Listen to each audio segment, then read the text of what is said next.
മനുഷ്യന് നൽകിയ അനുഗ്രഹങ്ങളെ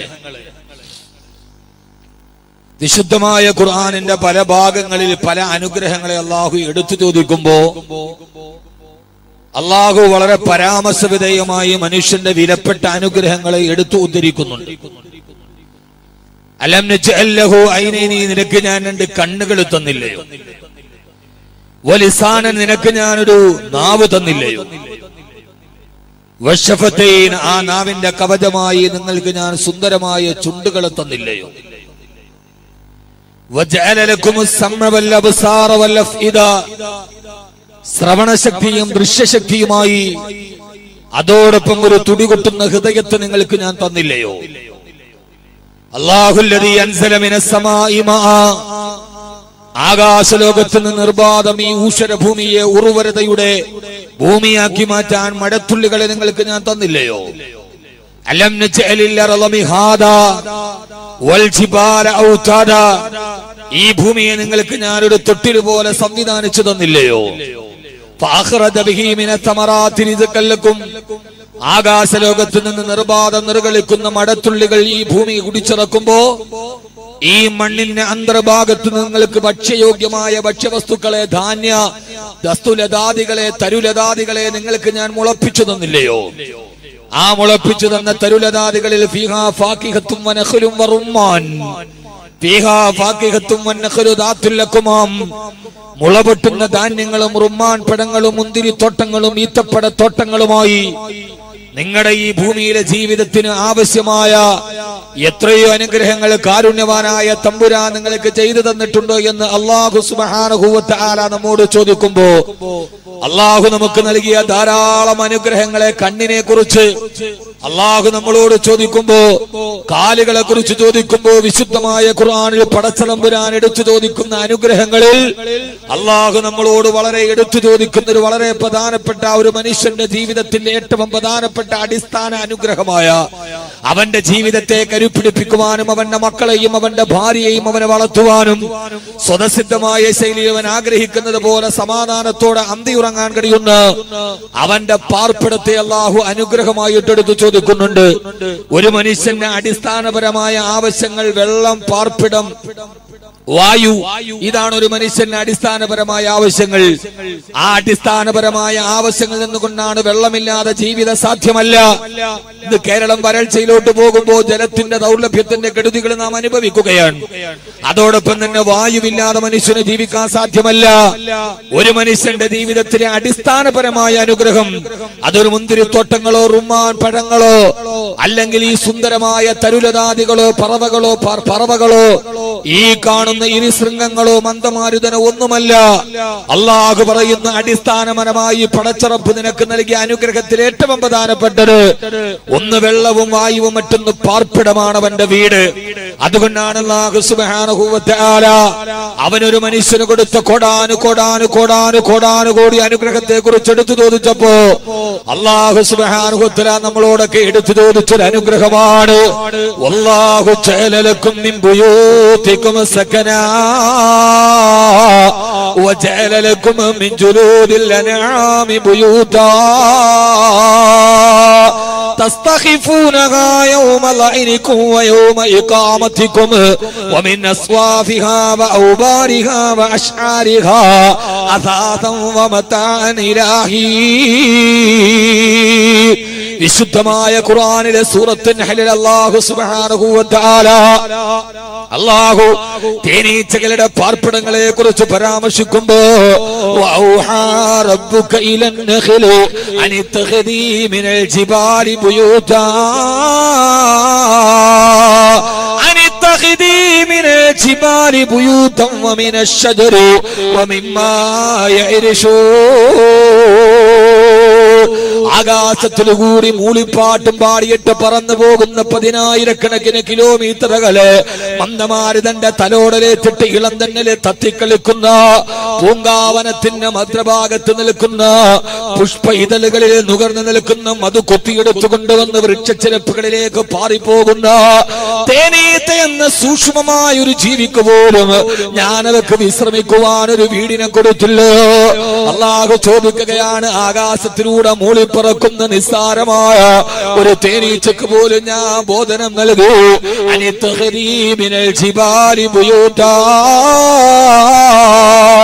തേനീച്ച ഏതെങ്കിലും കൊടുമുടിയുടെ മുകളിൽ പോയി നിന്റെ ഭാര്യയോടൊത്ത് റാണിയോടൊത്ത് മക്കളോടൊത്ത് നിനക്ക് താമസിക്കാൻ സന്തോഷത്തോടെ താമസിക്കാൻ നീ ഒരു വീട് പണിതുകൊള്ളുക. സഹോദരങ്ങളെ, ജീവിതത്തിൽ നമുക്ക് വീടൊരു സ്വപ്ന പദ്ധതിയാകുമ്പോ തേനീച്ചയുടെ സുരക്ഷിതമായ വീടിനെ കുറിച്ച് പറഞ്ഞിട്ട് അല്ലാഹു ചോദിക്കുകയാണ്, മനുഷ്യ, ആ തേനീച്ചക്ക് മാത്രമല്ല, മരച്ചില്ലകളിലെ കാക്കയ്ക്ക് മാത്രം കൂടുണ്ടാക്കാനല്ല. അല്ലാഹു ആരെന്നറിയുമോ? കരുണാവാരിധിയായ പടച്ച തമ്പുരാൻ ആരെന്നറിയോ? ജഅലലക്കും മിൻ ബുയൂതികും സകനാ. അല്ലാഹു സമാധാനത്തോടെ ഒരു രാത്രി കിടന്നിറങ്ങാൻ സുന്ദരമായ മഴ പെയ്യാത്ത ചോർന്നൊലിക്കാത്തൊരു വീട് നിങ്ങൾക്ക് തന്നത് ഞാനല്ലയോ? അല്ലാഹു ചോദിക്കുന്ന വീടിനെ കുറിച്ച് പറഞ്ഞിട്ട് അല്ലാഹു പറഞ്ഞിരണ്ട.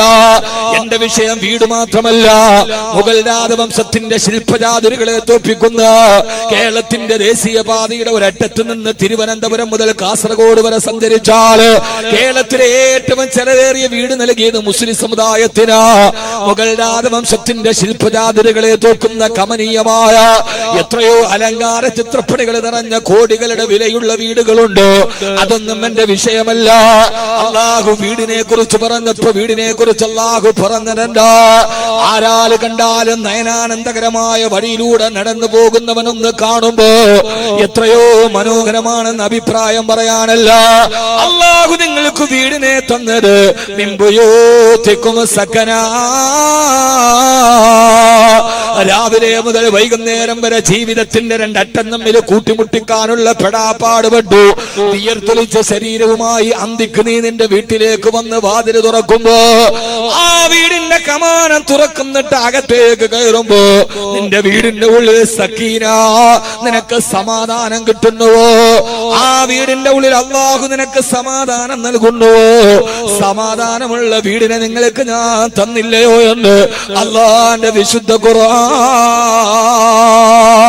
അതുകൊണ്ട് സഹോദരങ്ങളെ, വീട് കിട്ടിയാൽ മാത്രമല്ല, ആ വീട് കോടികളുടെ വിലയുള്ള വീടാവട്ടെ, അതല്ല റെയിൽവേ പുറമ്പോക്കിലും മഴയൊന്ന് തിമിർത്ത് പെയ്യുമ്പോ ഓലക്കാതുകളുടെ ഇടയിലൂടെ ചോന്നൊലിക്കുന്ന ഒരു പാവപ്പെട്ട കുടിലാകട്ടെ, ഏത് വീടാണെങ്കിലും അതിന്റെ ഉള്ളിലോട്ട് കയറി പോകുമ്പോ ആ വീട്ടുകാരന് മനസ്സമാധാനം നൽകുന്ന വീടാണ് അല്ലാഹു നിനക്ക് നൽകിയ അനുഗ്രഹമെന്ന് അല്ലാഹുവിന്റെ വിശുദ്ധ ഖുർആൻ.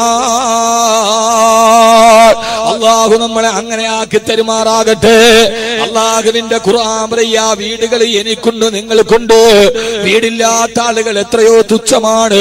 പക്ഷെ അല്ലാഹു വീടിനെ കുറിച്ച് ചർച്ച ചെയ്യുമ്പോ ആ വീട് മാത്രമല്ല, കോൺക്രീറ്റ് സൗധങ്ങളല്ല, കൊതുകിന് പോലും കടന്നു വരാത്ത ശീതീകരിച്ച സംവിധാനമല്ല, അതിന്റെ ഉള്ളിലേക്ക് നിനക്ക് ഹൃദയത്തിന് സമാധാനം കിട്ടുന്നുവോ? സന്തോഷം കിട്ടുന്നുവോ? അങ്ങനെയാണ് നിന്റെ വീടുകൾ ഉണ്ടാവേണ്ടതെന്ന് അല്ലാഹുവിന്റെ വിശുദ്ധ ഖുർആൻ. അല്ലാഹു നമ്മുടെ വീടുകളെ സമാധാനത്തിന്റെ ഭവനമാകട്ടെ. അല്ലാഹു നമ്മുടെ വീടുകള് അല്ലാഹു സമാധാനത്തിന്റെ ഭവനമാക്കി തരുമാറാകട്ടെ. അല്ലാഹു വീടിനെ കുറിച്ച് പറഞ്ഞപ്പോ അല്ലാഹു പറഞ്ഞ വീട് മാത്രമല്ല, മിൻ ബുയൂതികും സകന, സക്കീനത്തോടെ ജീവിക്കാൻ കഴിയുന്ന വീട്, അതാണ് അല്ലാഹുവിന്റെ അനുഗ്രഹം. വീട് എന്ന് പറയുന്നത് ഒരു മനുഷ്യന്റെ ജീവിതത്തിലെ ഏറ്റവും വലിയ സ്വപ്നമാണ്. അല്ലാഹു വീടില്ലാത്തവർക്ക് അല്ലാഹു വീട് കൊടുക്കട്ടെ. ആമീൻ പറ മനുഷ്യന്മാരെ. അല്ലാഹു തൗഫീക്ക് നൽകട്ടെ. നമുക്കിന്ന് വീട് എല്ലാവരും വെക്കുമ്പോൾ ഒരു പ്ലാൻ എടുക്കും, എഞ്ചിനീയറെ കാണും, ആർക്കിടെക്റ്റിനെ കാണും. നമുക്ക് വളരെ മനോഹരമായ കമനാലങ്കൃതമായ വീടുകൾ നമുക്കുണ്ട്. പക്ഷെ ആ വീടുകൾ നമുക്ക് സമാധാനം നൽകുന്നുവോ എന്നതാണ് വിഷയം. വേറൊരു വിഷയം, ഞാൻ ഒരു അന്താരാഷ്ട്ര ആസ്ട്രോണമിയോ ജോഗ്രഫിയോ ഒന്നും പറയണില്ല. ഈ വീടുകൾ നമുക്ക് സമാധാനം നൽകുന്നു. ഇന്ന് നമ്മുടെ വീട്ടിൽ നമ്മൾ ഏറ്റവും കൂടുതൽ ശ്രദ്ധിക്കേണ്ടത് എന്താ? ഞാനൊരു ആയത്തോതുകയാണ്, നിങ്ങൾക്കൊന്നും തോന്നരുത്. ഞാനൊരു പരമസത്യം പറഞ്ഞു തരട്ടെ. നമ്മുടെ വീട് നിർമ്മാണമായിട്ട് ബന്ധപ്പെട്ട് പറയട്ടെ, പ്രത്യേകിച്ച് കാസർഗോഡ് ആർക്കും ഒന്നും തോന്നരുതില്ല. എഴുതി കാണിക്കണ പോലെ ഈ പറയണത് ആരെ ഓർത്തിട്ടൊന്നുമല്ല. ആർക്കെങ്കിലും തെറ്റു പറ്റിയാൽ ഇനി ഇത് തിരുത്തണം. അല്ലാതെ വന്നു വാതു പറഞ്ഞു പഴയ കഥ മാത്രമല്ല, ആ കഥകൾക്ക് ഇന്നുമായി ബന്ധമുണ്ടെങ്കിൽ ആ ഇന്നലകളുടെ ചരിത്രങ്ങളെ ഇന്നുമായി ബന്ധിപ്പിച്ച് നാളുകളിൽ സൂക്ഷിക്കണമെന്ന് പറയലാണ് ഒരു പ്രബോധകന്റെ കടമ. അങ്ങനെയല്ലേ? പഴയ ഒരു ചരിത്രം പറഞ്ഞിട്ട് അതൊക്കെ നമ്മുടെ മനസ്സിൽ ഈമാൻ ഉണ്ടാക്കാൻ കരയിപ്പിച്ചു പോയി. പക്ഷേ ഒരു പ്രബോധകനെ സംബന്ധിച്ചിടത്തോളം ഇന്നലകളുടെ ചരിത്രങ്ങൾ ഇന്നുമായി സാദൃശ്യമുണ്ടെങ്കിൽ ആ സാദൃശ്യത പറഞ്ഞിട്ട് നാളുകളിൽ ഒരു ദുരന്തം വരാനുണ്ട്, നിങ്ങൾ സൂക്ഷിക്കണേ എന്ന് പറയലാണ് ഒരു പ്രബോധകന്റെ കടമ. ആ കടമ ഞാൻ നിർവഹിക്കുകയാണ്. അതുകൊണ്ട് നിങ്ങൾക്ക് ആർക്കും ഒന്നും തോന്നാൻ പാടില്ല. തോന്നുവോ? നിങ്ങൾക്ക് ആർക്കെങ്കിലും അത് പറയാനുണ്ട് എന്തെങ്കിലും തോന്നുവോ? തോന്നിയ എനിക്കൊരു ചുക്കുമില്ല. കാരണം അള്ളാഹുടെ ഖുർആൻ പറയാനുള്ളതാണ്, അല്ലാതെ മൂടി വെക്കാനുള്ളതല്ല. അള്ളാഹു നമ്മളെ കാത്തുരക്ഷിക്കട്ടെ. ഇനി ആർക്കെങ്കിലും ആ തെറ്റ് സംഭവിച്ചിട്ടുണ്ടെങ്കിൽ അതിന് പ്രായശ്ചിത്തം ചെയ്താൽ മതി. അപ്പൊ എന്റെ അങ്ങനെ ആയിപ്പോയല്ലോ എന്ന് കരുതണ്ട. ചാവി വാക്കി എന്നെ തുറച്ചു നോക്കണ്ടേ, മനുഷ്യ എന്ത് പറയാനായി പോണം? ഒന്നുമില്ല. നമ്മൾ ശ്രദ്ധിക്കാതെ പോയ ഒരു നിസ്സാര കാര്യം ഖുർആൻ വളരെ ഗൗരവത്തിലാണ്. നമ്മൾ നശിക്കും. ഇതോടെ ഖുർആൻ വളരെ ഗൗരവത്തോടെയാണ് പറയുന്നത്. ആളുകൾ എന്റെ മുമ്പിൽ കൂടെ നടക്കല്ലേ, മാറി നടക്കും കേട്ടാ. അപ്പുറത്തോട് മാറിപ്പോണം. മുമ്പിൽ കൂടെ പോയ ശ്രദ്ധ മാറും. ആ ഖുർആൻ ആ ചരിത്രത്തെ പറയുന്നത് അത് മറച്ചു വെച്ചാൽ ഇത് നമ്മുടെ നാശത്തിലേക്ക് എത്തിക്കും. അതുകൊണ്ട് നാശത്തിലേക്ക് പോയാൽ പാടില്ല എന്ന് പറയലാണ് ഒരു പ്രബോധകന്റെ ധർമ്മം. അതവിടെ മറച്ചു വെക്കാൻ പാടില്ല. ഇന്ന് നമ്മുടെ വീടുകളുടെ ഏറ്റവും വലിയ അവസ്ഥ ഏതാ? നിങ്ങളൊന്ന് ചിന്തിക്കുകയും. അല്ലാഹുവിന്റെ ഖുർആൻ ഒരു സമൂഹം നശിച്ചു പോയ കഥ പറയുന്നു. കാസർഗോഡുകാർ പ്രത്യേകിച്ച് ഓരോ നാട്ടിൽ ഓരോ ശൈലിയാണ്. അതുകൊണ്ട് നിങ്ങളോട് ഞാൻ ഖുർആൻ, അള്ളാഹു പഠിപ്പിച്ച ഖുർആൻ അത് പറഞ്ഞു കൊടുക്കണം, ഇല്ലാതെ പറ്റില്ല. അല്ലാഹു സുബ്ഹാനഹു വ തആല ഖുർആനിൽ ഒരു സമൂഹം നശിച്ചു പോയൊരു കഥ പറയുന്നുണ്ട്. ആ സമൂഹം ചില്ലറക്കാരല്ല. അവരാരാ? അല്ലാഹുവിന്റെ ഖുർആൻ പറയുകയാണ്, അലം തറ കൈഫ ഫഅല റബ്ബുക ബിആദ് ഇറമ ദാത്തിൽ ഇമാദ് അല്ലതി ലം യുഖ്ലഖ മിഥ്ലുഹാ ഫിൽ ബിലാദ്. അല്ലാഹുവിന്റെ ഖുർആൻ പറയുന്ന നബിയേ, അലം തറ കൈഫ, അങ്ങ് കാണുന്നില്ല നബിയേ? അല്ലാഹുവിന്റെ റസൂൽ നബി മുഹമ്മദ് മുസ്തഫ ആദരവായ പ്രവാചകൻ നബി മുഹമ്മദ് മുസ്തഫ സല്ലല്ലാഹു അലൈഹി വസല്ലം അത് കണ്ടിട്ടില്ല. എന്നാലും അല്ലാഹു ഗൗരവത്തോടെ അത് ലോകത്തോട് പറയാ, അലം തറ, അങ്ങ് കാണുന്നില്ല നബിയേ? കൈഫ ഫഅല റബ്ബുക ബിആദ്, ആദ് ഗോത്രത്തെ അല്ലാഹു എന്ന അങ്ങയുടെ തമ്പുരാൻ എങ്ങനെയാ കൈകാര്യം ചെയ്തതെന്ന് അല്ലാഹു പറയാണ്. സൂറത്തുൽ ഫജ്റിലാണ് മക്കളെ. അല്ലാഹു എങ്ങനെയാണ് ആദ് ഗോത്രത്തെ തകർത്തതെന്നറിയോ? അതിമാനുഷരായിരുന്ന അല്ലാഹു പറയണ സമൂഹത്തെ അല്ലാഹു തകർത്തത് എങ്ങനെയാ? സഖറഹാ അലൈഹിം സബ്അ ലയാലിൻ വതമാനിയത അയ്യാം ഹുസൂമൻ ഫതറൽ ഖൗമ ഫീഹാ സറാ കഅന്നഹും അജാസു നഖലിൻ ഹാവിയാ.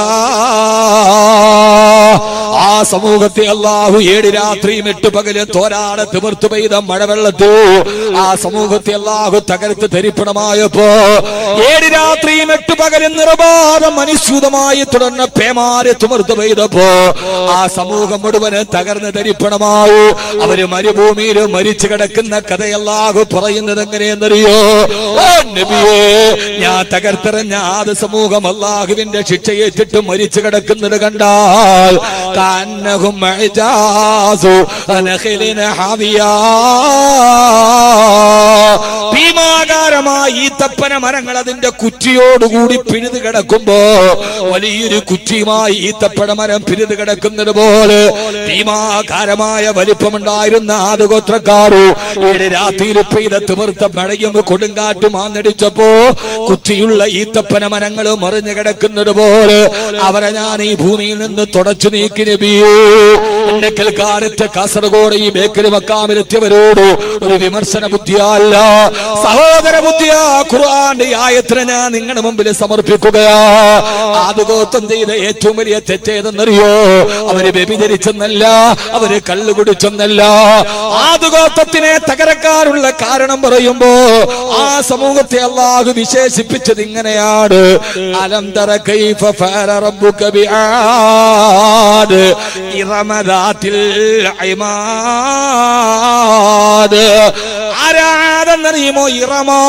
അവർ ഇറമെന്ന് പറയുന്ന ഇന്നത്തെ ഒമാനിന്റെ ഭാഗത്ത് ജീവിച്ചിരുന്നു. ഇപ്പോഴും അവര് തകർന്നു പോയ അവശിഷ്ടങ്ങള് ചരിത്ര ഗവേഷകര് തോണ്ടിയെടുത്തിട്ടുണ്ട്. ഇന്നത്തെ ഒമാനിന്റെ ഭാഗത്തുള്ള ഇറമ പ്രദേശത്ത് ജീവിച്ച ആദുഗോത്രത്തെ കുറിച്ച് അല്ലാഹു പറഞ്ഞത് അലം തറ കൈഫ ഫഅല റബ്ബുക ബിആദ് ഇറമ ദാത്തിൽ ഇമാദ്. അവരാരാ? ദാത്തുൽ ഇമാദ്. അവര് തൂണുകളുടെ ആളുകളായിരുന്നു. ശ്രദ്ധിക്കണേ സഹോദരങ്ങളെ, സൂറത്തുൽ ഫത്റിലെ ആയത്തിന്റെ വ്യാഖ്യാനം നിങ്ങൾക്ക് നോക്കാം. അവരാരാ? ദാത്തുൽ ഇമാദ്. അവര് തൂണുകളുടെ ആളുകളായിരുന്നു. വലിയ വലിയ തൂണുകൾ ഉണ്ടാക്കിയിട്ട് വലിയ സ്വപ്ന വീടുകൾ ഉണ്ടാക്കിയ ആളുകളാവർ. ഇന്ന് നമ്മുടെയൊക്കെ വീടിനെത്ര തൂണുകളാ! ആവശ്യത്തിനുള്ള തൂണുകൾക്കപ്പുറം ആർഭാടത്തിന് വേണ്ടി അനാവശ്യമായ തൂണുകൾ സ്ഥാപിച്ചിട്ടുണ്ട്. അല്ലാഹു പറയാ, ആദുഗോത്രത്തിന്റെ പ്രശ്നമേടെന്നറിയോ? അവര് വലിയ തൂണുകളുടെ ആളുകളായിരുന്നു. എന്റെ പ്രിയപ്പെട്ട സഹോദരങ്ങളെ, അല്ലാഹുവരെ തകർക്കാനുള്ള കാരണമേതാ? അമ്പരചുംബികളായ വീടുകൾ വെക്കാൻ അനാവശ്യമായിട്ട് ആർഭാടത്തിന്റെ തൂണുകൾ അവരെ സ്ഥാപിച്ചു വെച്ചപ്പോ ഇന്ന് പലപ്പോഴും നമ്മൾ ആദുഗോത്രത്തെ പോലെ ചെയ്യാറില്ലേ? 50-60 തൂണുകളുള്ള വീടുകൾ ഉണ്ടാവാറില്ലേ? ഖുർആന്റെ മുന്നറിയിപ്പ് സൂക്ഷിക്കണേ. ആദ്യം തന്നെ ഞാൻ ഓർമ്മപ്പെടുത്തുകയാ, ആരാ ആദുഗോത്രമെന്നറിയോ? ഇറമ ഗ്രാമവാസികളായ അവർക്ക് ഈ ചരിത്രത്തിന് സമാന ലോകവുമായി ബന്ധമുണ്ട്. അല്ലാഹു അവർക്ക് ധാരാളം കുന്തിരിക്കം കൊടുത്തിരുന്നു. അവര് കുന്തിരിക്കം കച്ചവടം ചെയ്തവരാ. ഏറ്റവും വലിയ സുഗന്ധദ്രവ്യമായ കുന്തിരിക്കം അല്ലാഹു ആ നാട്ടിന് ധാരാളം അല്ലാഹു വാരിക്കോരി കൊടുത്തപ്പോ അവര് കുന്തിരിക്കം കച്ചവടം ചെയ്ത് ലക്ഷങ്ങൾ ഉണ്ടാക്കി. അല്ലാഹു സുബ്ഹാനഹു വ തആല കുന്തിരിക്കമെന്ന അനുഗ്രഹം കൊടുക്കുമ്പോ അതോടൊപ്പം തന്നെ ആ നാട്ടിൽ അല്ലാഹു വലിയൊരു അരുവിയെയും ഒഴുക്കി കൊടുത്തു. ആദുഗോത്രക്കാർ എന്ത് ചെയ്തെന്നറിയോ? കോടിക്കണക്കിന് രൂപ ചെലവരുന്ന അന്നത്തെ ധാരാളം തൂണുകളുള്ള വീടുകൾ ഉണ്ടാക്കാൻ അവർ അത്യാഗ്രഹം മൂത്തപ്പോ വഴിയാത്രക്കാർക്ക് അല്ലാഹു കൊടുത്ത വെള്ളം പോലും അവര് വിലക്ക് വെച്ചിട്ട് അവരതുകൊണ്ട് പൈസ ഉണ്ടാക്കി. ചിന്തിക്കണേ മോനെ, കുന്തിരിക്ക കച്ചവടത്തുകൊണ്ട് പൈസ ഉണ്ടാക്കിയിട്ട് അത്യാഗ്രഹം കൊടുക്കാറ്. പച്ചവെള്ളം പോലും വഴിയാത്രക്കാർക്ക് അവരെ വിലക്ക് വെച്ചിട്ട് അവരതുകൊണ്ട് തൂണുകളുള്ള വീടുകൾ ഉണ്ടാക്കിയപ്പോ അല്ലാഹു പറയാ, സഖറഹാലീം സബഅലയാലിം വതമാനിയത അയ്യാം. അല്ലാഹുവരെ തകർത്ത് കളഞ്ഞെങ്കോ പ്രിയപ്പെട്ട സഹോദരങ്ങളെ, ഗൾഫിന്റെ മണരാരണ്യത്തിൽ പോയി കട്ടപ്പെട്ട് പൈസ ഉണ്ടാക്കി. അത് അനാവശ്യമായ തൂണുകൾക്ക് മാറ്റരുത്. അള്ളാന്റെ അനുഗ്രഹമായ വീട് സാമാന്യം വലിയൊരു വീടായിക്കൊള്ളട്ടെ, കുഴപ്പമില്ല. പക്ഷേ അള്ളാഹു നിങ്ങൾ കട്ടപ്പെട്ടുണ്ടാക്കുന്ന സമ്പത്തുകൾ അനാവശ്യമായി കളയരുത്. അതുകൊണ്ട് ധാരാളമായ തൂണുകൾ ഉണ്ടാക്കൂ. വീട് വെക്കുന്നതിലല്ല, ആ വീട്ടിൽ അള്ളാഹു പറഞ്ഞ ഏറ്റവും യഥാർത്ഥമായ തൂണുണ്ടാവണം. അള്ളാഹു നമുക്ക് മനസ്സിലാക്കാനുള്ള ബോധം നൽകട്ടെ. അള്ളാഹു ഒരു സമൂഹത്തെ കുറിച്ച് പറഞ്ഞത് അവര് തൂണിന്റെ ആളുകളായിരുന്നു. ഞാൻ പറഞ്ഞല്ലോ, ആർക്കൊരു പിണക്കം തോന്നണ്ട. ചിലപ്പോ ഇതൊന്നും നമുക്കറിയില്ല. ഇനി നമ്മൾ വീട് വെക്കുമ്പോ സൺഷെയ്ഡിന് 2 തൂണ്, ഒരു വീടിന് ആവശ്യമുള്ള പില്ലറുകൾ തൂണുകൾ ഒക്കെ ആയിക്കോട്ടെ, കുഴപ്പമില്ല. പക്ഷേ അതിര് കടന്ന് തൂണുകൾ ആപത്താണ്. ഇന്ന് നമ്മുടെ പൈസ മുഴുവന് നഷ്ടപ്പെടുന്നത്. എനിക്കിത് കൊണ്ട് പറഞ്ഞിട്ട് എന്ത് കാര്യമാണ്? നിങ്ങൾക്കൊരു തീരുമാനം ഉണ്ടായാൽ ഭാര്യയും ഭർത്താവും കൂടെ ആലോചിക്കും, അവിടെ തൂണ് ഇവിടെ തൂണ്. അള്ളാഹു നമ്മൾ കഷ്ടപ്പെട്ടുണ്ടാക്കണം പൈസ വെറുതെ ഭൂമിയിൽ കുഴിച്ചിട്ടിട്ട് ഖുർആൻ പറഞ്ഞതിന് വിരുദ്ധതയുമാകും. നമ്മുടെ ജീവിതത്തിൽ അള്ളാഹു തന്ന അനുഗ്രഹത്തെ കുറിച്ച് പരലോകത്ത് നമ്മൾ കണക്ക് പറയണം. അതുകൊണ്ട് നമുക്ക് എന്തെങ്കിലും ഗുണമുണ്ടോ? ഒന്നുമില്ല. അതുകൊണ്ട് ഇനിയെങ്കിലും ഈ കാര്യത്തിൽ ശ്രദ്ധിക്കണമെന്ന് നിങ്ങളോട്, പ്രത്യേകിച്ച് കാസർഗോഡ് വഴി യാത്ര ചെയ്യുമ്പോൾ കണ്ട ചില കാഴ്ചകളുടെ കൗതുകങ്ങൾ നിങ്ങളോട് ഞാൻ പങ്കുവെക്കാൻ അള്ളാഹു നമുക്ക് മനസ്സിലാക്കാനുള്ള ബോധം നൽകട്ടെ. ആമീൻ പറ. ഞാൻ പറഞ്ഞതിൽ വിഷമമുണ്ടോ? ഞാൻ പറഞ്ഞതിൽ വിഷമമുണ്ടോ? അള്ളാഹുടെ മുമ്പിൽ പറയേണ്ട സഹോദരങ്ങളെ, ഇത് ഞാൻ 15-ാമത്തെ വയസ്സിൽ 7 മാസം കൊണ്ട് കാണാതെ എന്റെ ഹൃദയത്തിൽ പഠിച്ച ഖുർആനാണ്. അതിലൊരു ആയത്ത് ഇന്നത്തെ ലോകവുമായി ബന്ധമുണ്ടെങ്കിൽ അത് പറയലാണ് എന്റെ ധർമ്മ. നിങ്ങളെ സുഖിപ്പിച്ചിട്ട് വാള് പറയണേ എനിക്കറിയാം. പക്ഷെ എന്നെ സംബന്ധിച്ചിടത്തോളം എനിക്കൊരു നിലപാടുണ്ട്.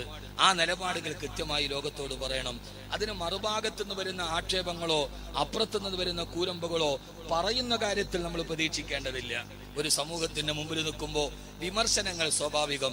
ആ വിമർശനങ്ങളെ സ്നേഹത്തോടെ സ്വീകരിക്കാൻ കഴിയുമ്പോഴാണ് സമൂഹ മധ്യത്തിൽ നിൽക്കാനുള്ള യോഗ്യത നമുക്കുണ്ടാവും.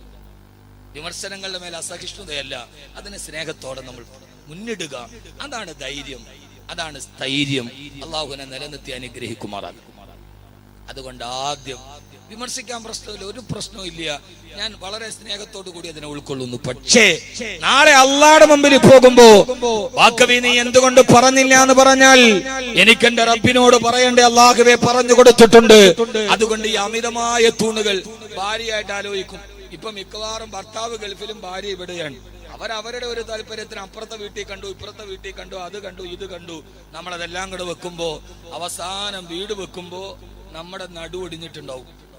ഇതുകൊണ്ട് എന്താ ഉള്ളത്? ആവശ്യത്തിനുള്ളൊരു വീടായിക്കൊള്ളട്ടെ, എല്ലാ സൗകര്യങ്ങളും ഉള്ള നമ്മുടെ മക്കളുണ്ട്, ആയിക്കോട്ടെ. പക്ഷെ ആ കാര്യത്തിൽ നിങ്ങൾ ഖുർആനിനെ ഓർക്കണമെന്ന് ഞാൻ ഓർമ്മിപ്പിക്കുകയാണ്. അപ്പൊ യഥാർത്ഥത്തിൽ വേണ്ടത് കുറെ തൂണുകളല്ല. ആ വീടിന്റെ ഉള്ളിലെ, നമ്മുടെ വീട് എന്ന വിഷയത്തിൽ ആ വീടിന്റെ ഉള്ളിലെ ഏറ്റവും പ്രധാനപ്പെട്ട തൂണാണ് ഉണ്ടാവേണ്ടത്. നമ്മുടെ വീട്ടിലെ ഏറ്റവും പ്രധാനപ്പെട്ട തൂണേതാ? എന്നാൽ വെളിയിൽ ഇത്രയും തൂണ് വെച്ചെങ്കിൽ അകത്തെന്തെങ്കിലും തൂണുണ്ടോ? നല്ലൊരു തൂണ് അതൊട്ടില്ലതാണ്. യഥാർത്ഥത്തിൽ നമ്മുടെ വീടിനുണ്ടാകേണ്ട ഒരു തൂണ് നമുക്കില്ല. നമ്മുടെ വീട്ടിലുണ്ടാകേണ്ട ഏറ്റവും ബലവത്തായ തൂണേതാ എന്ന് പറയും. നമ്മൾ വെളിയിലൊക്കെ ഫില്ലറൊക്കെ കൊടുത്ത് 8 mm കമ്പി, 10 mm കമ്പി അതൊക്കെ വെച്ച് നമ്മൾ താങ്ങി നിർത്തിയിട്ടുണ്ട്. നമ്മുടെ വീടിന്റെ ഉള്ളു ശരിയാവണം, വീടിന്റെ അകത്തളങ്ങൾ ശരിയാവണം. നമ്മുടെ വീടുകളിൽ നിന്ന് എല്ലാവിധ പേക്കൂത്തുകളുടെ അടയാളമായി മാറി. ഒരു വീടിന്റെ ഉള്ളിൽ ജീവിക്കുന്ന പെണ്ണിന് സുരക്ഷിതയില്ലാത്ത അവസ്ഥയിലേക്ക് കേരളം മാറിപ്പോയി. കേരളത്തിലെ 150 കുട്ടികളെ വിളിച്ചിട്ട് നിങ്ങളുടെ ഗർഭത്തിന് ഉത്തരവാദി ആരെന്ന് ചോദിച്ചാൽ അവള് വിരൽ ചൂണ്ടത് അവളുടെ അച്ഛന്റെ നേരെയാണ്. തനിക്കാര് ജന്മം നൽകിയോ അതേ പിതാവിനാൽ ഗർഭിണിയാക്കപ്പെടേണ്ട പെൺമക്കളുടെ നാടുകളിൽ വീടിന്റെ ഉള്ളിൽ കിടന്നുറങ്ങിയാൽ സുരക്ഷിതത്വം നഷ്ടപ്പെട്ടു പോകുന്ന പെൺകുട്ടികൾ, ആ പെൺകുട്ടികളുടെ നാട്ടിലാണ് നമ്മൾ ജീവിക്കുന്നത്. വീടിന്റെ ഉള്ളിൽ പോലും നമ്മുടെ പെൺകുട്ടികൾക്ക് സുരക്ഷിതത്വം ഇല്ലാതായി. അതുകൊണ്ട് എന്റെ പ്രിയപ്പെട്ട സഹോദരങ്ങളെ, സഹോദരിമാരെ, നമ്മുടെ വീടിന്റെ ഉള്ളിലാണ് യഥാർത്ഥ തൂണുണ്ടാവേണ്ടത്, വീടിന്റെ വെളിയിലല്ല. അള്ളാഹു നമ്മളെ മനസ്സിലാക്കാൻ ബോധം നൽകട്ടെ. ഞാൻ പറഞ്ഞ വീട് തൂണ് വേണ്ടെന്നല്ല, കറാമത്ത് കൊണ്ട് തന്നെ നിർത്താന്നല്ലേ പറയണത്. വീടിന് തൂണ് വേണം, എനിക്കുണ്ട് വീട്, അതിനുകൊണ്ട് തൂണ്. പക്ഷെ തൂണുകൾ ഒരു 50-60 തൂണൊന്നും വേണ്ട. ആവശ്യത്തിന്. പണ്ടത്തെ വീടിന് 4 തൂണേ ഉള്ളൂ, 4 മൂലയിൽ. ഇപ്പൊ ഒരല്പം കെറുവും ഒടിക്കലും കണ്ടംപറയും സെമി കണ്ടംപറയും ഒക്കെ വരുമ്പോ തൂണുകൾ സ്വാഭാവികം. പക്ഷേ അത് പരിധി കടക്കാൻ പാടില്ല. ഒന്ന്, വീടുമായി ബന്ധപ്പെട്ട ആദ്യത്തെ വിഷയം ഞാൻ ഖുർആന്റെ വെളിച്ചത്തിൽ ഞാൻ ഈ പറയുന്ന മുഴുവൻ ഖുർആന്റെ വെളിച്ചത്തിലാണ്. അള്ളാഹു നമുക്ക് ചിന്തകൾ മാറ്റാൻ അള്ളാഹു തൗഫീഖ് നൽകി അനുഗ്രഹിക്കുമാറാകും. രണ്ടാമത്തേത്, തൂണ് വെളിയിലല്ല വേണ്ടത്, നമ്മുടെ വീടിന്റെ ഉള്ളിലാണ് തൂണ് വേണ്ടത്. നല്ല ബലമുള്ള ഒരു തൂൺ. ഏതാ നമ്മുടെ വീടിന്റെ ഉള്ളിലെ ബലമുള്ള തൂണ്? ഏതാ ഒന്ന് പറയും മനുഷ്യന്മാരെ. നിങ്ങൾ എന്താ ഇത് ബജറ്റ് അവതരിപ്പിച്ച നിയമസഭ മാതിരി? വീടിന്റെ ഉള്ളിലെ തൂണേനാ? ഉപ്പ, ഖുർആൻ. എന്ത് ക്വിസ് മത്സരം? അള്ളാഹു നമുക്ക് മനസ്സിലാക്കാനുള്ള തൗഫീഖ്. സമയം വളരെ കുറവാണ്, 10:15 തുടങ്ങി. അള്ളാഹു യഥാർത്ഥ തൂണ് നൽകി അനുഗ്രഹിക്കുമാറാകട്ടെ. ഏതാണ് ആദരവായ പ്രവാചകൻ നബി മുഹമ്മദ് മുസ്തഫ? ഉറക്കപ്പറ, ഹബീബായ നബി മുഹമ്മദ് മുസ്തഫ. നല്ല സദസ്സാണ്. കാസർഗോഡ് വന്നാൽ അൽഹംദുലില്ലാഹ് നല്ല സദസ്സ്. ഇതിന്റെ സംഘാടകരെ ഞാൻ മുക്തകണ്ഠം പ്രശംസിക്കും. എല്ലാ സൗകര്യമുണ്ട്, എല്ലാ ആളുകളും അതേപടി ഇരിപ്പുണ്ട്. അവസാനം നമുക്കൊരു നല്ല ദുആയോടെ പിരിയാം. അല്ലാഹു സ്വീകരിക്കുമാറാകട്ടെ. എല്ലാവരും ഉറക്ക സ്വലാത്തു അലൈഹി ഹബീബായ നബി മുഹമ്മദ് മുസ്തഫ. ഉറക്കപ്പറേ പോരാ, ഹബീബായ നബി മുഹമ്മദ് മുസ്തഫ. ആദരവായ പ്രവാചകൻ നബി മുഹമ്മദ് മുസ്തഫ. അവദാനങ്ങൾ പാടിപ്പുകത്തപ്പെടാൻ ഭൂമിയിലേക്ക് ജന്മം നൽകപ്പെട്ട മക്കയിലെ സുന്ദരനായ അബ്ദുൽ മുത്തലിബിന്റെ മകനായ അബ്ദുല്ലാഹിയുടെ സുമുഖിയായ ഭാര്യ ആമിന റളിയല്ലാഹു തആല അൻഹയുടെ ഗർഭാശയത്തിൽ പിറവിയെടുത്ത് അവിടെ നിന്ന് ജനിക്കപ്പെട്ട് അനാഥനായി ജനിക്കപ്പെട്ടു. മക്കയിലെ ഏറ്റവും വലിയ ആധാരം പോലെ പാല് കൊടുക്കുവാൻ വേണ്ടി മക്കയിൽ നിന്ന് തായിഫിലേക്ക് പോകുന്ന വഴിയിൽ ഏതാണ്ട് 80 കിലോമീറ്റർ അകലെയുള്ള ബനൂ സായിദ ഗോത്രത്തിന്റെ പുരാതനമായ ഒരു ഗ്രാമാന്തരീക്ഷത്തിലെ ഹലീമത്ത് സഅദിയ റളിയല്ലാഹു തആല അൻഹയുടെ വീട്ടിലെ തൊട്ടിലിൽ കിടന്ന് താരാട്ട് പാടുമ്പോ ഷൈമ എന്നു പേരുള്ള ഹലീമത്ത് സഅദിയ റളിയല്ലാഹു അൻഹയുടെ പൊന്നുമോള് തൊട്ടിലിട്ട് താരാട്ട് പാടുമ്പോ അല്ലാഹുവിന്റെ റസൂലിനെ താരാട്ടിയ പാട്ടേതാ? യാ റബ്ബനാ അബ്കി അഖി മുഹമ്മദാ ഹത്താ റഅഹു നാഫിഅൻ വഅംറദാ ഹദാ ഖുല്ലി ലം തലിദു ഉമ്മി. എന്റെ ഉമ്മ പ്രസവിച്ചില്ലെങ്കിലും സഹോദരനെ പോലെ എന്നോട് ചേർന്ന് നിന്ന മുത്തേണ്ട്. തൊട്ടിലെ താരാട്ട് പാടുമ്പോ ഷൈമാന്റെ ചുണ്ടുകളിലൂടെ അപദാനങ്ങൾ പാടി പുകഴ്ത്തപ്പെട്ട ലോകത്തിന്റെ മുത്തേ, ആദർശത്തിന്റെ സത്തേ, യാ ഹബീബ് നൂറെ മുജസ്സം, യാ ഹബീബ് നൂറെ മുഅല്ലം. ഹബീബായ നബിയോ, ആദരവായ പ്രവാചകൻ നബി മുഹമ്മദ് മുസ്തഫ സല്ലല്ലാഹു അലൈഹി വസല്ലമയുടെ സലാത്തുകൾ ചുണ്ടിൽ നിന്ന് മാറിപ്പോകരുത്. എന്റെ പ്രിയപ്പെട്ട സഹോദരങ്ങളോട് സഹോദരിമാരോട് വീടുമായി ബന്ധപ്പെട്ടൊരു വിഷയത്തെ ഖുർആന്റെ പശ്ചാത്തലത്തിൽ ചർച്ച ചെയ്യുമ്പോ ഞാനൊരു വിമർശന വിധേയമായിട്ടല്ല. നമ്മുടെ ജീവിതത്തിലെ തിരുത്തലുകൾ ഉണ്ടാകാൻ ഖുർആന്റെ ആയത്തുകൾ പറയുമ്പോ ഞാനൊരു പണ്ഡിതനായതുകൊണ്ടോ പാണ്ഡിത്യ ഗരിമ അവകാശപ്പെട്ടിട്ടല്ല. ഞാൻ നിങ്ങളെപ്പോലൊരു പണ്ഡിതനല്ല. പാണ്ഡിത്യം പറയാ ഞാനൊരു പണ്ഡിതനല്ല. ത്യാഗം പറയാ ഞാനൊരു പരിത്യാഗിയല്ല. ലാളിത്യം പറയാ ഞാനൊരു സാത്വികനല്ല.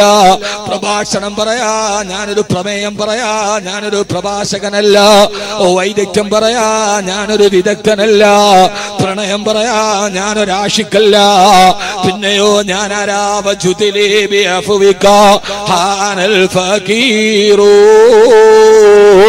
അറിവില്ല ബാലാരിട്ടതകൾ തീർന്നിട്ടില്ല. കഴിഞ്ഞ 17 വർഷക്കാലമായി ആയിരക്കണക്കിന് സദസ്സുകളിൽ അല്ലാഹു എനിക്ക് തന്ന അനുഗ്രഹമായ വിശുദ്ധമായ ഖുർആനിന് എന്നെ കേൾക്കാനെത്തിയ നവതലമുറയോട് പറഞ്ഞു കൊടുക്കാൻ വേണ്ടി വന്ന ഒരു ഖുർആനിന്റെ ഖാദിമാണ് ഞാൻ, ഒരു ഖാദിമുൽ ഖുർആൻ. അല്ലാഹു ആ സേവനങ്ങളെ സ്വീകരിക്കുമാറാകട്ടെ. എന്നെ കേൾക്കാൻ ഇവിടെ എത്തിയ പ്രിയപ്പെട്ട സഹോദരങ്ങളോട് സഹോദരിമാരോട് ലക്ഷങ്ങൾ മുടക്കൂ 1000 തൂണുകൾ കൊണ്ട് നമ്മുടെ വീടുകളെ നമ്മൾ താങ്ങി നിർത്തുമ്പോ ആ വീടിനെ താങ്ങി നിർത്തേണ്ട യഥാർത്ഥ തൂണ് നമുക്ക് നഷ്ടപ്പെട്ടു പോകരുത്. ആദരവായ പ്രവാചകൻ നബി മുഹമ്മദ് മുസ്തഫ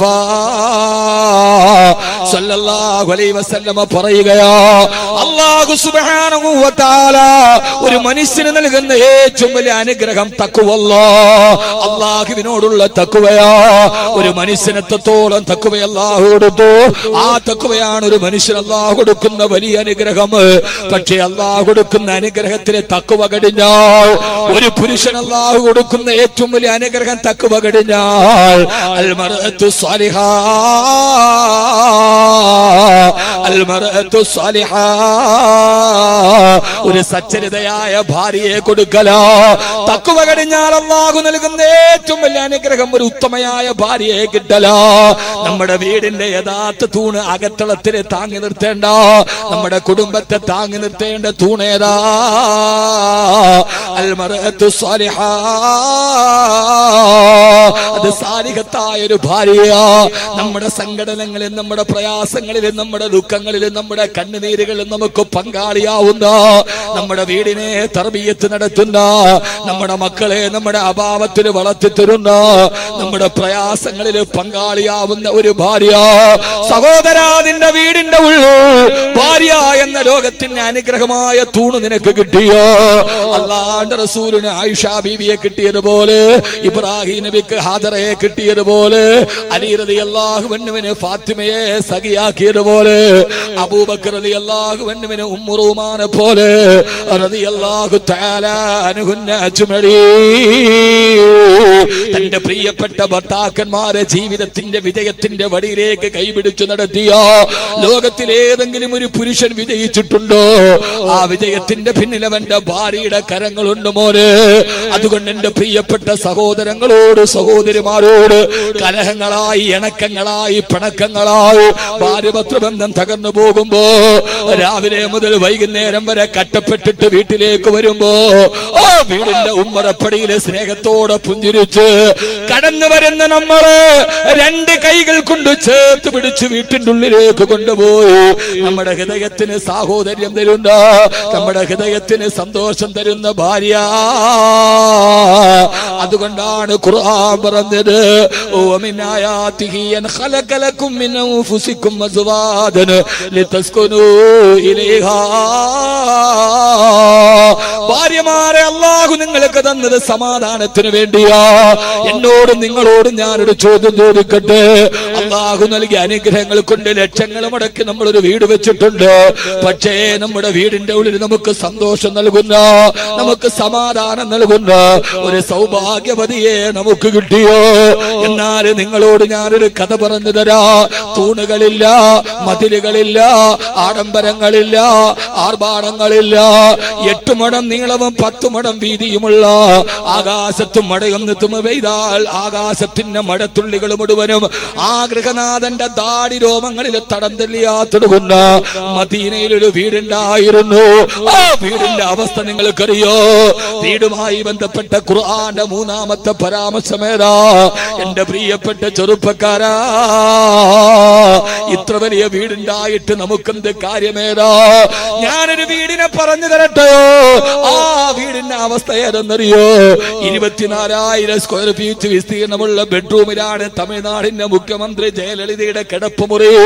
24,000 ചതുരശ്ര മീറ്റർ, 24,000 സ്ക്വയർ ഫീറ്റ് വലിപ്പമുള്ള കിടപ്പുമുറിയിൽ കിടന്ന ഭരണാധികാരിയുടെ കഥ കണ്ടവരോട്, ലോകത്തിന്റെ ഭരണാധികാരി പേർഷ്യ അടക്കമുള്ള ലക്ഷക്കണക്കിന് കിലോമീറ്റർ വിസ്തൃതമായ മദീന ലോകത്തിന്റെ രാജാധികാരി അല്ലാഹുവിന്റെ റസൂല് കിടന്നിറങ്ങിയ കിടപ്പുമുറിയേറാ 8 മടം നീളമുള്ള 10 മടം വീതിയുള്ള ആ വീടിന്റെ പൊക്കം നിങ്ങൾക്കറിയണോ?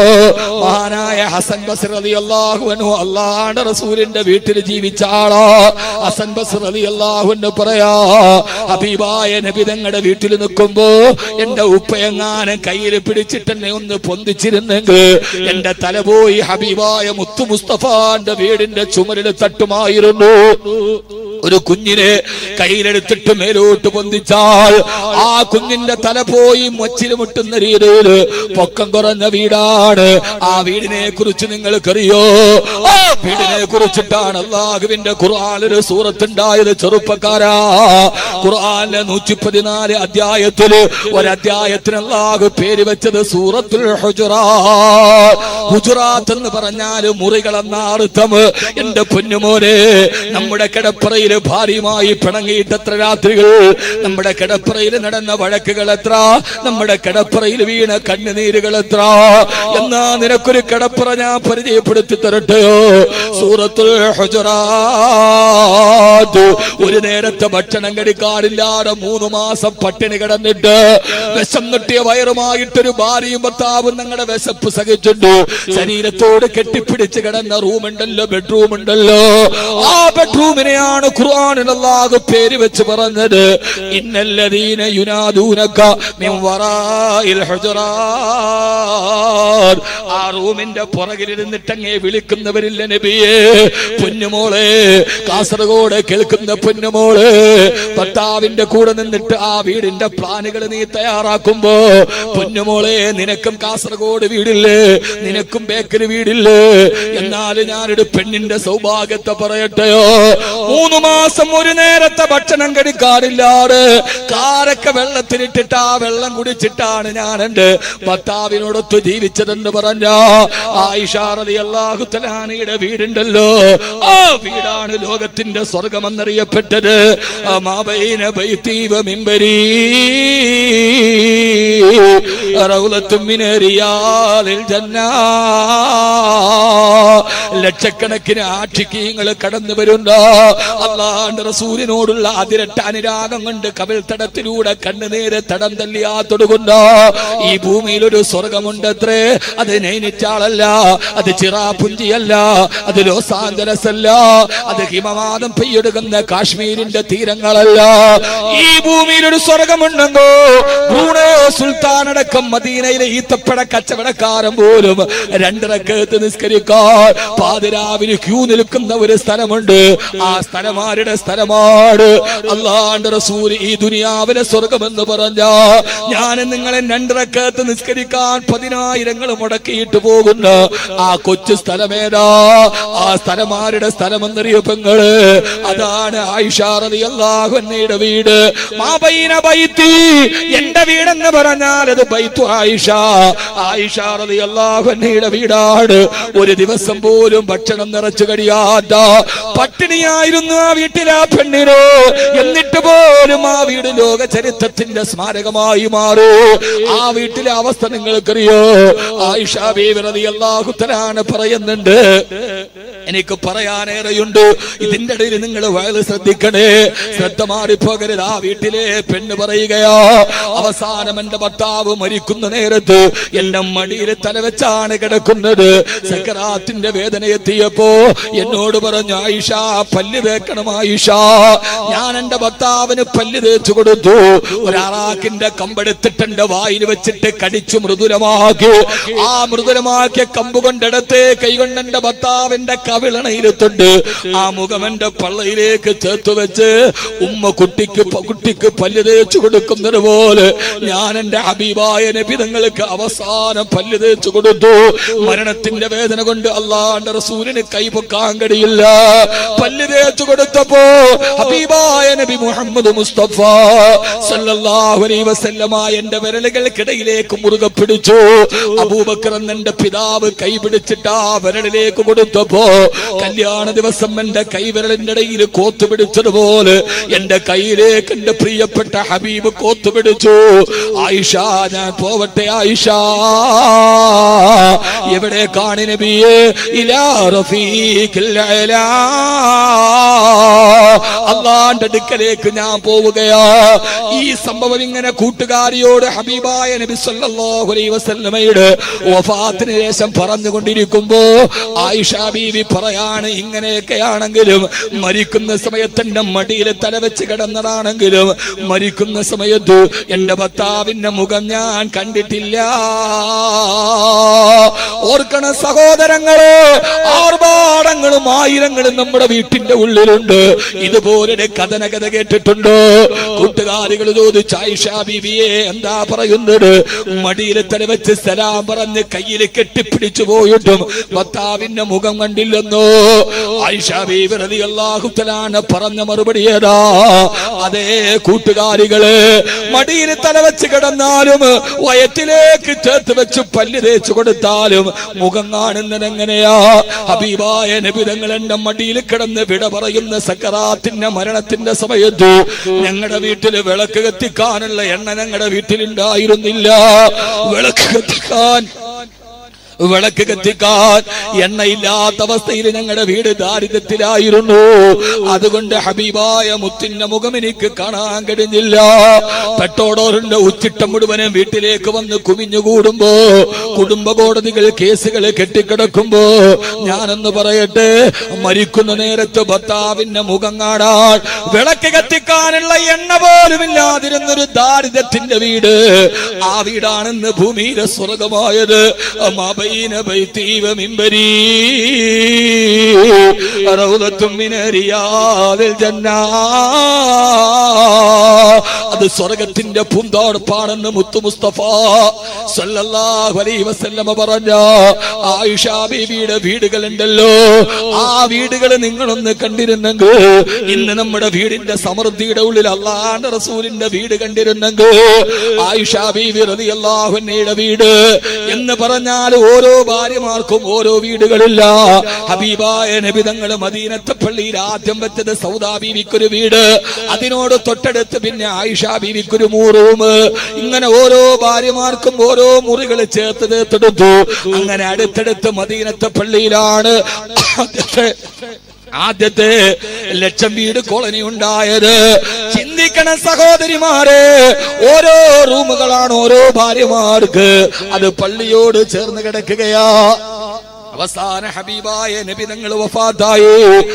അമവി ഖലീഫ മർവാൻ ഇബ്നു അബ്ദുൽ മലിക്കിന്റെ കാലഘട്ടത്തില് മസ്ജിദ് നബവി വിപുലീകരിക്കാൻ പോയപ്പോ മസ്ജിദ് നബവിയുടെ ചുറ്റുഭാഗത്തുള്ള ഹബീബായ നബി തങ്ങളുടെ ഭാര്യമാര് താമസിച്ചിരുന്ന വീടുകൾ പൊളിച്ചു മാറ്റാൻ തീരുമാനിച്ചപ്പോ 8 മുഴം നീളമുള്ള 10 മുഴം വീതിയുള്ള ഈത്തപ്പന മരത്തിന്റെ ഓലക്കാതുകൾ കൊണ്ട് മേഞ്ഞു വെച്ചിരുന്ന ചരിത്രത്തിന്റെ അത്ഭുതങ്ങൾ നടന്ന വീട് പൊളിച്ചു മാറ്റി ജോലിക്കാർ വന്ന് പൊളിക്കാൻ പോയപ്പോ മഹാനായ താബിയായ സഈദ് ഇബ്നുൽ മുസയ്യബ് റളിയല്ലാഹു അൻഹു, മഹാനായ സഈദ് ഇബ്നുൽ മുസയ്യബ് റളിയല്ലാഹു അൻഹു അല്ലാഹുവിന്റെ റസൂലിന്റെ ഭാര്യമാര് കിടന്ന ആ പഴയ വീട് അല്ലാഹുവിന്റെ റസൂൽ സല്ലല്ലാഹു അലൈഹി വസല്ലമ പണിതതുപോലെ മാറ്റങ്ങളില്ലാതിരുന്ന കുടില് പൊളിക്കാൻ പോയപ്പോ സഈദ് ഇബ്നുൽ മുസയ്യബ് റളിയല്ലാഹു അൻഹു പൊട്ടിക്കരഞ്ഞു വത്രേ, യാ വൈലതാ,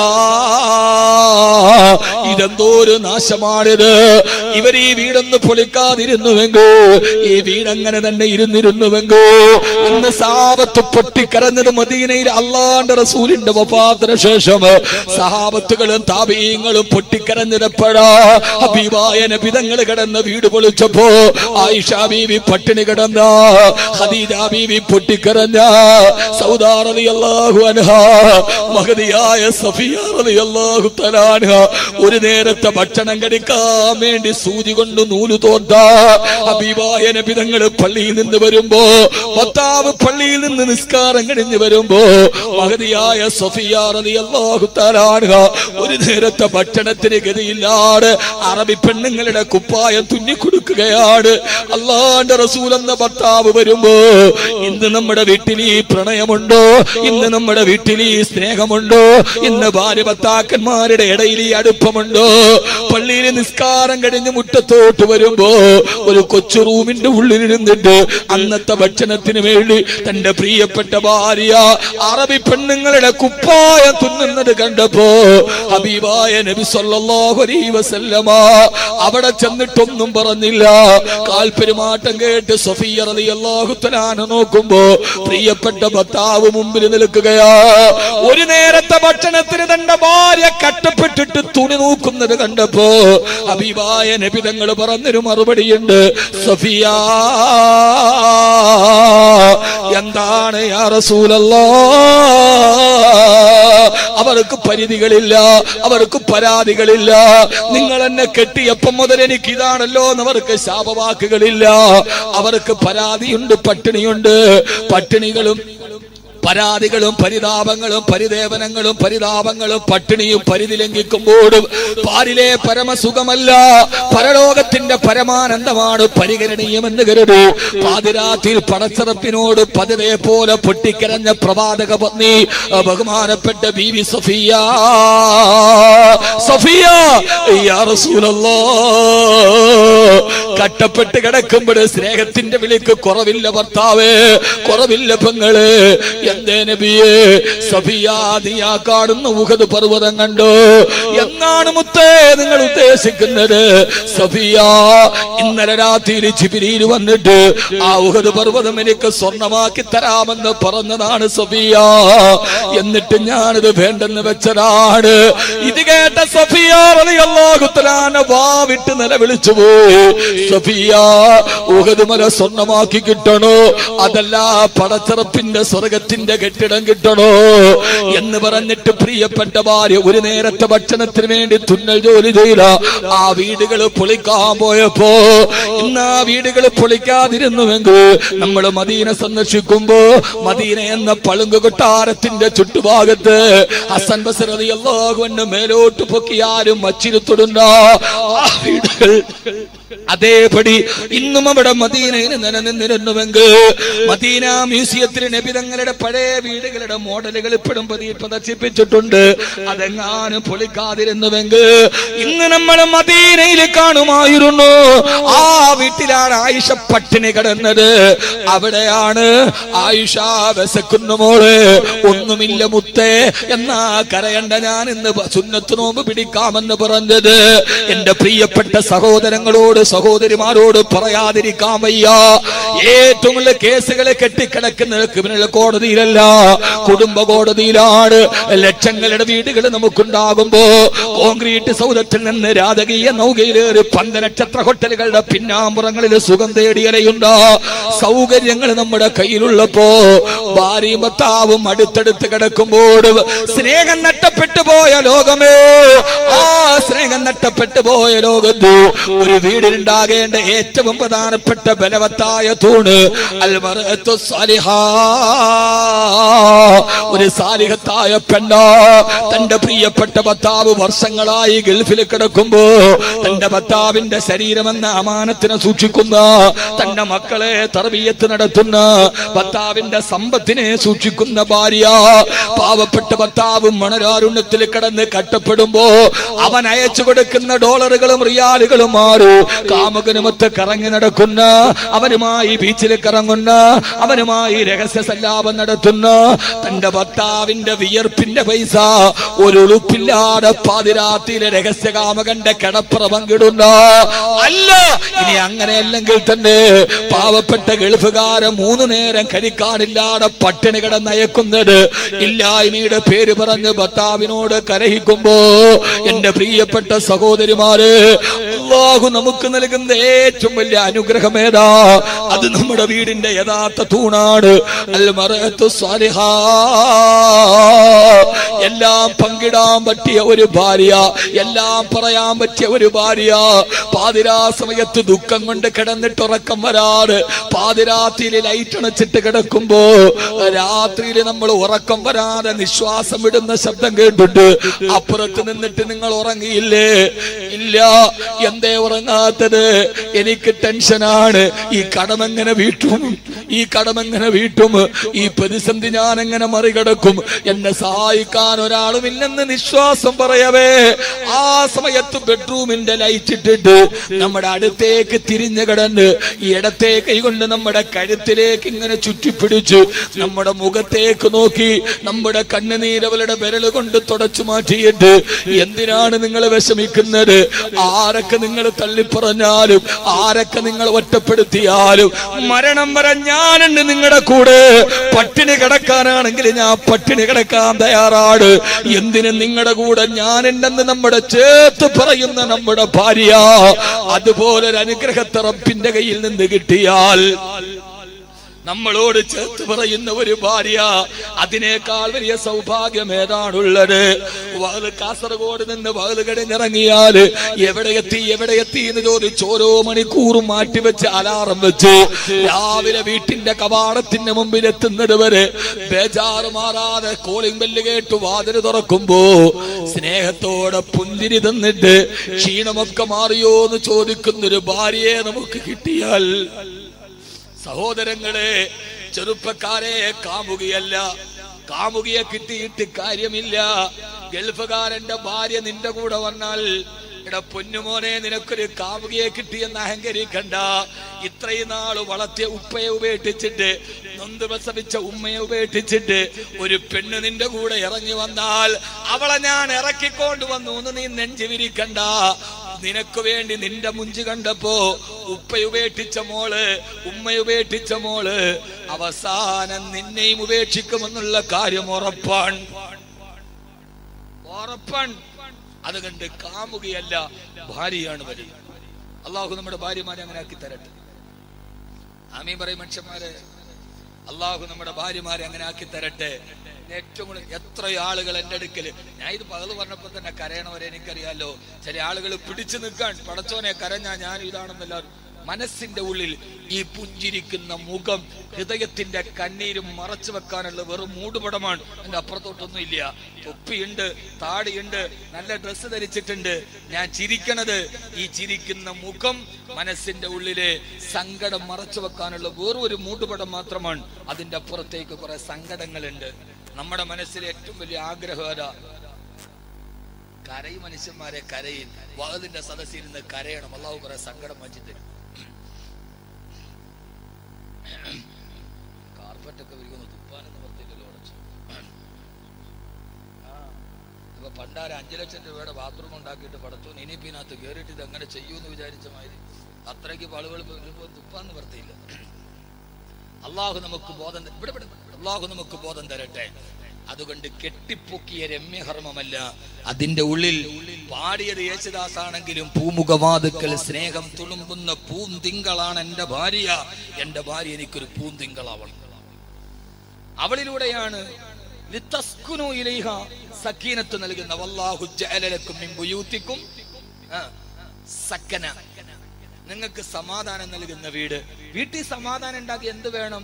അൻ ഖലഖലക്കും മിൻ അൻഫുസിക്കും അസ്വാദൻ ലിതസ്കുനു ഇലൈഹാ, സമാധാനം നൽകുന്ന ഭാര്യ വേണം. അതാണ് സക്കൻ. അല്ലാഹു നമുക്കത് നൽകട്ടെ. ആമീൻ പറ മനുഷ്യന്മാരെ.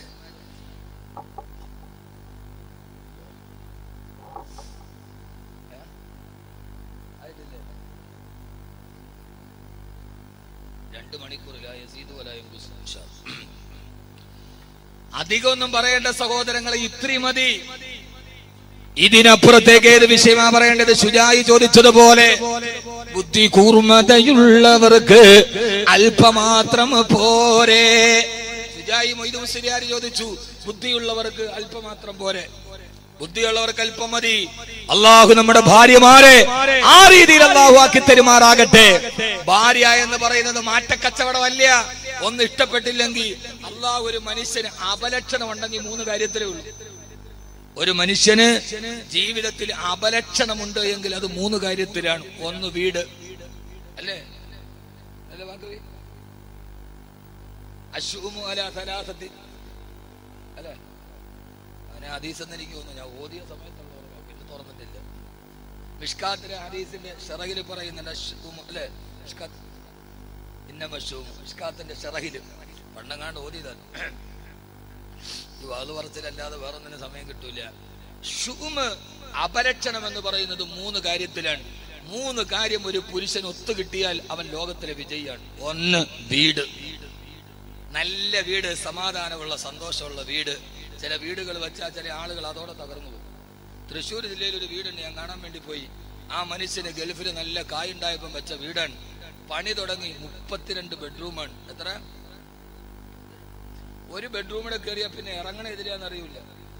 അതിനകത്ത് കയറിയാൽ നമുക്ക് വഴി തെറ്റി പോകും. അത് പണിത് വാർത്തൊക്കെ തീർന്നു. 32 ബെഡ്റൂമുണ്ട്. ആ സമയത്താണ് അന്ന് ദുബൈയില് UAE എക്കോണമിക് ക്രൈസിസ് ഉണ്ടാക്കുന്നത്, സാമ്പത്തിക പ്രതിസന്ധി ആദ്യത്തെ. അതോടെ അത് തിന്നു. ഇപ്പോ അത് പൂർത്തിയാക്കണമെങ്കിൽ 6 കോടി വേണം. ഇനി അത് വിൽക്കാന്ന് വിചാരിച്ചാൽ വേറൊരുത്തം വാങ്ങിക്കൂല. അങ്ങനെ തന്നെ കിടപ്പുണ്ട്. വീടൊക്കെ വെക്കുന്ന കാര്യത്തിൽ നമുക്ക് ചില പ്ലാനും പദ്ധതിയൊക്കെ ഉണ്ട്. ഇങ്ങനെ അങ്ങോട്ട് നമ്മളങ്ങനെ ആവാൻ പാടില്ല. അതിനിട്ടൊരാൾ മേടിക്കുവോ? ഇല്ല. ഇനി അത് പൂർത്തിയാക്കാൻ പറ്റുമോ? ചിരിക്കാനും പറ്റൂല, കരയാനും പറ്റൂല. യഥാർത്ഥത്തിൽ മതിയായ സൗകര്യങ്ങളുള്ള ഒരു വീട്, അൽഹംദുലില്ലാഹ് തെറ്റൊന്നുമില്ല. പക്ഷേ ഒന്ന് വീടാണ്. 2, അള്ളാഹു നമ്മുടെ വീട് നല്ല വീടാക്കി തരട്ടെ. ചില വീടുകളിൽ ചില പ്രയാസങ്ങളൊക്കെ ഉണ്ടാവും, അത് മാറ്റാൻ വഴികളുണ്ട്, ആ വഴി പോയിക്കോളൂ. 2, വാഹനം. അല്ലെ, വാഹനം, നല്ല ഒരു വാഹനം. നമ്മൾ പറയില്ല ആ വണ്ടി നല്ല ബറക്കത്താണ്, ഓ ആ വാഹനം എന്താ ഒരു ബറക്കത്ത്. അങ്ങനെയുണ്ട്, ഒരു ബറക്കത്തുള്ളൊരു വാഹനം കിട്ടുക. ചില ആളുകൾ ചില വണ്ടിയൊക്കെ എടുത്ത് അതോടെ അവന്റെ ജാതകം തന്നെ തിരിച്ചെഴുതും എന്ന ആളുകൾ, ഹിന്ദുക്കളൊക്കെ പറയാറുണ്ട്. നമുക്ക് പിന്നെ ജാതകം എണ്ണാൻ കിട്ടുന്നില്ല, അവൻ അതോടെ തീർന്നു. ചില 12-10 SC ലോറിയൊക്കെ എടുത്താൽ ചിലപ്പോൾ അവൻ തീരണ അതിനകത്ത്. 3 വീട്, വാഹനം. 3 ഭാര്യ. ഈ ഭാര്യ എന്ന് പറയുന്ന സാധനം കിട്ടിയാ കിട്ടിയതാണ്, ഇല്ലെങ്കിൽ തുഷീബുക്ക കബില മഷീബിക്ക. അലി റളിയല്ലാഹു അൻഹു പറയണ പോലെ നരയ്ക്കാൻ പ്രായം എത്തുന്നതിന് മുമ്പേ നീ നരയ്ക്കാൻ തുടങ്ങും. തുഷീബുക്ക, ഭാര്യയെ കുറിച്ച് പറഞ്ഞ തുഷീബുക്ക കബില മഷീബിക്ക. നരയ്ക്കാൻ പ്രായം ആയിട്ടില്ല, അതിന് മുമ്പേ നര തുടങ്ങി. എന്താ കാര്യം? ഭാര്യ വളങ്ങടങ്ങടെ ഇടങ്ങേറായിട്ട് തലയൊക്കെ അങ്ങോട്ട് ചൂട് പിടിച്ചിട്ട് നരയ്ക്കാൻ തുടങ്ങും. പെണ്ണ് എന്ന് പറയുന്ന സാധനം അള്ളാഹു നൽകുന്ന വലിയൊരു അനുഗ്രഹമാണ്. പോയി പെണ്ണ് കണ്ടു, ആളുകളൊക്കെ പറയണൊക്കെ കേട്ടിട്ട് കൊള്ളാന്ന് കരുതി കെട്ടി. പിന്നല്ലേ ഇത് അറിയണത് ഈ സാധനം നോക്കിയിട്ട് കെട്ടാ. ഇത് ചക്കയൊന്നുമല്ല, കുത്തി നോക്കിയിട്ട് കെട്ടാൻ. ചക്ക എന്താ പറയണ? ചക്ക ഇങ്ങനെ നമ്മള് മൂത്തോന്നറിയാൻ വേണ്ടി ഇവിടെ എന്താ പറയാ? പോണ്ടല്ലേ? എന്തായാലും ഈ ചക്ക പ്ലാവി കിടക്കുമ്പോ മൂത്തോന്നറിയാം, അങ്ങനെ കമ്പി വെച്ചിട്ട് ചൂഴ്ന്നു നോക്കും. അപ്പൊ കുരുവിന്റെ നിറം നോക്കിയാൽ അറിയാം.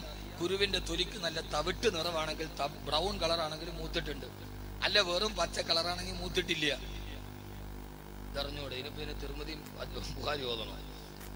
അപ്പൊ അമ്മാതിരി പെണ്ണെന്ന് പറയുന്ന സാധനം ഇത് മൂത്തത് ചൂഴ്ന്നു നോക്കിയിട്ട് മൂത്തോ മോർച്ചോട്ടോ അടുത്തോട്ട് നോക്കട്ടെ, നല്ലല്ലോ. ഇത് അള്ളാഹു നൽകുന്ന ഒരു അനുഗ്രഹമാണ്. അള്ളാഹു സുബ്ഹാനഹു വ തആല അനുഗ്രഹത്തെ അള്ളാഹു നിലനിർത്തി തരുമാറാകട്ടെ. അതുകൊണ്ട് ആദ്യമുണ്ടാകേണ്ട തൂണേരാ അൽ മർഅത്തു സാലിഹാ. അള്ളാഹു നമ്മളെ സാലിഹാക്കി തരട്ടെ. നമ്മുടെ ഭാര്യമാരെ അള്ളാഹു സാലിഹത്തുകളാക്കി തരട്ടെ. ഇന്ന് കേരളത്തിൽ ഏറ്റവും കൂടുതൽ കേസുകൾ കിടക്കുന്ന ക്രിമിനൽ കോടതിയിലല്ല, കുടുംബ കോടതിയുടെ വരാന്തകളിലാണ്.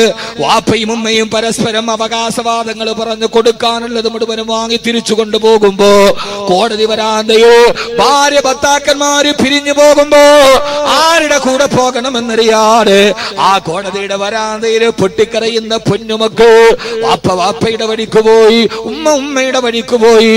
ആരുടെ കൂടെ പോകണമെന്നല്ലാതെ ഉമ്മയുടെ വാത്സല്യവും വാപ്പയുടെ സ്നേഹവും നഷ്ടപ്പെട്ട കുരുന്നുമക്ക് കേരളത്തിൽ കുമിഞ്ഞുകൂടുമ്പോ എന്റെ പ്രിയപ്പെട്ട സഹോദരാ,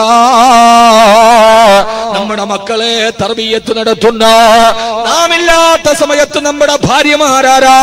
ഓരോ സഹോദരിമാരോട് ഞാൻ ഓർമ്മിപ്പിക്കുകയാണ്, ഒരു പെണ്ണിന് ഒരു ഭാര്യക്ക് വീട്ടിൽ ചെയ്യാനുള്ള ദൗത്യമേതാ? അല്ലുമ്മുഹഖുൽ തർബിയത്തിൽ ഔലാദ്.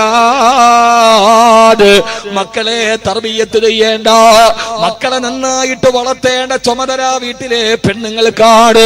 ഭർത്താവ് വെളിയിൽ പോകുമ്പോ ആ സമയത്ത് ഭാര്യയോട് ഭാര്യ മക്കളെ വിളിച്ചിരുത്തിയിട്ട് ആ മക്കളെ നന്നായി വളർത്താൻ, അവരെ വിശുദ്ധമായ ഖുർആൻ ഓതിപ്പിക്കാൻ അല്ലാഹു നമുക്ക് തൗഫീഖ് നൽകട്ടെ.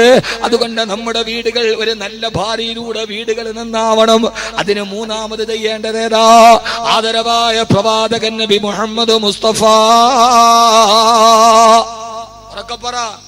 ഉള്ള സമയത്ത് ഈ വിഷയം ഞാൻ പറഞ്ഞെടുക്കാം ഇൻഷാ അല്ലാഹ്. ആദരവായ പ്രവാചകൻ നബി മുഹമ്മദ് മുസ്തഫ.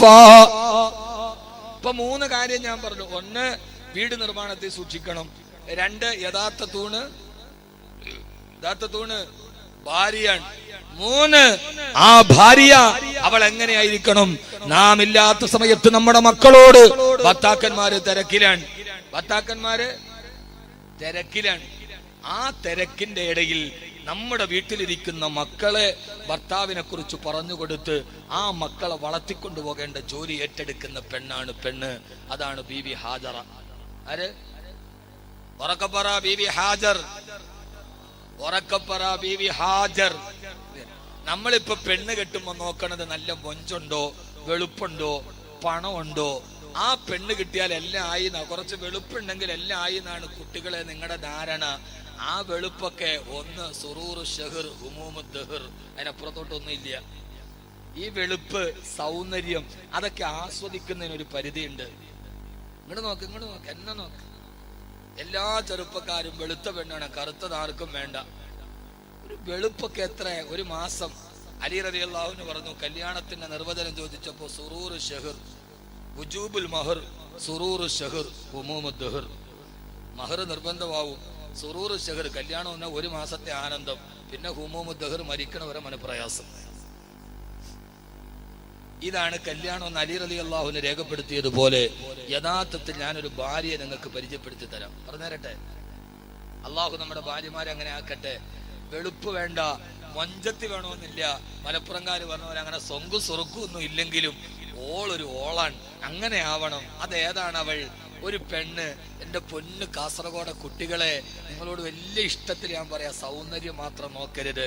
കാരണം അസാ ഹുസ്നുഹുന്ന